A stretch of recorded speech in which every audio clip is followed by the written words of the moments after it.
Quatrième volet, où je reprends là aussi le propos tenu et les directives fixées par nos ancêtres de 1944 qui voulaient établir l'inviolabilité du domicile, le secret de la correspondance et les libertés publiques.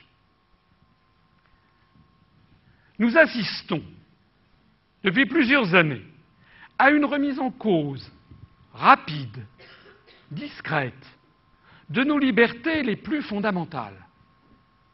En 2002, l'Union européenne a copié l'administration américaine, a fait un simple copier-coller, en produisant une directive cadre qui incite les États membres à rapprocher leur législation et qui établit des règles pour lutter contre la menace terroriste.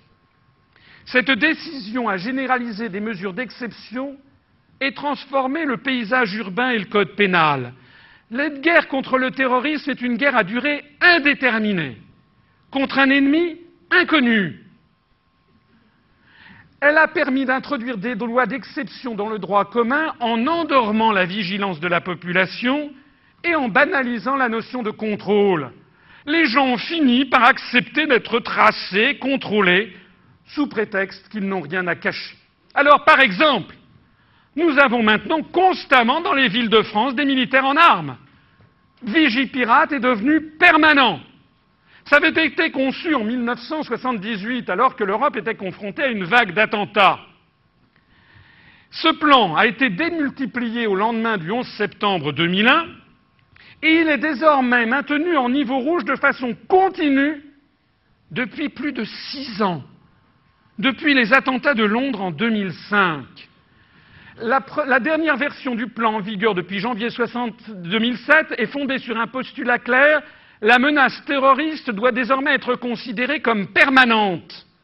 Vigipirate définit un socle de mesures appliquées en toutes circonstances, même en l'absence de signes précis de menace. 1 millier de militaires des 3 armées sont donc mobilisés en permanence pour appuyer les forces de police et de gendarmerie. Ils effectuent des patrouilles dans les gares, les aéroports, les ports, ainsi que des points sensibles, comme les sites touristiques. Nos ancêtres de 1944, s'ils revenaient en France et qu'ils voyaient ça, ils diraient: mais qu'est-ce que c'est que ce pays? On a fini par habituer les Français à quelque chose qui n'est pas habituel. Ça n'est pas normal. Dans un État, il y a des forces de police. Il n'y a pas l'armée sur le blé de guerre en permanence dans les rues.